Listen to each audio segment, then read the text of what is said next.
behind the scenes, this was the first big fork in the road that Warner Brothers was at with Henry Cavill's Superman, where they went the wrong way.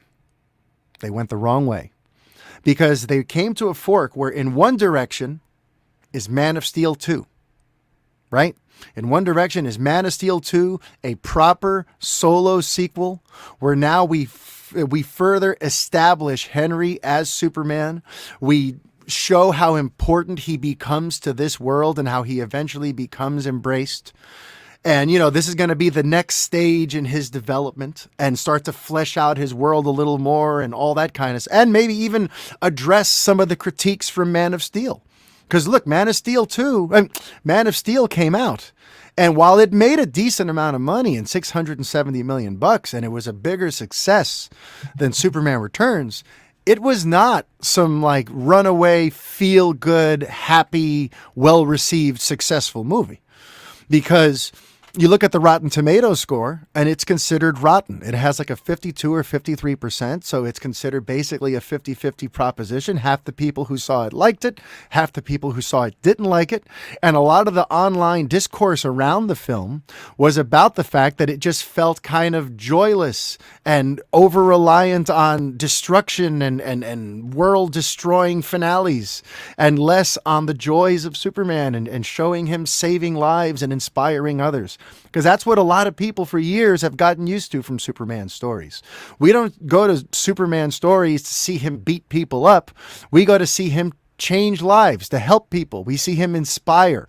We see him try to figure out, how can I do the most help without having to hurt or kill anybody? At this fork in the road that I'm talking about, in a solo movie, they could have addressed all that.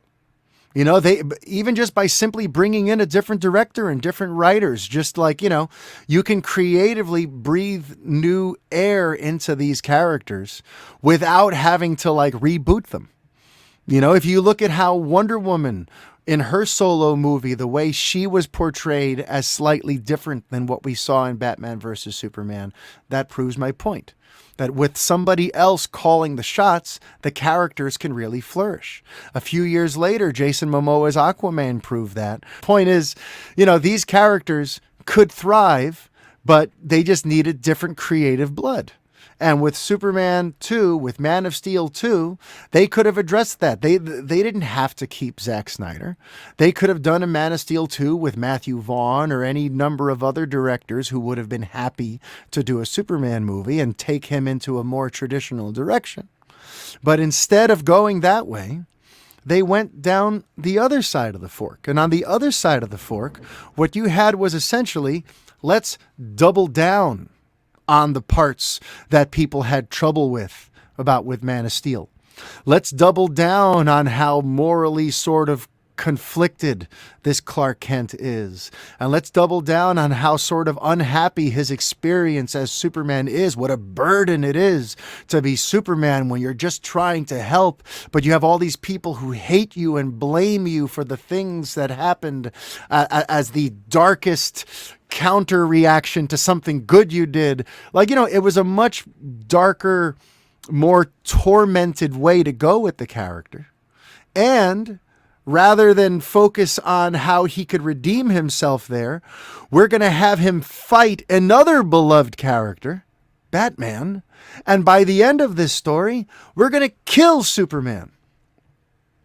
So at a fork in the road where they could have built upon the end of Man of Steel and continue to flesh out his world and get us to fall in love with him, they went down this other path where the focus became on setting up a Justice League team and killing off Superman to justify needing a Justice League team.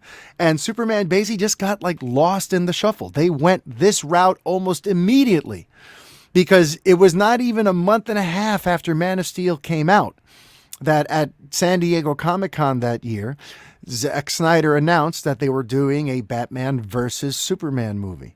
So at this very crucial fork in the road, Warner Brothers decided to go with Batman v Superman Dawn of Justice as its next phase for this new Superman that they've just introduced.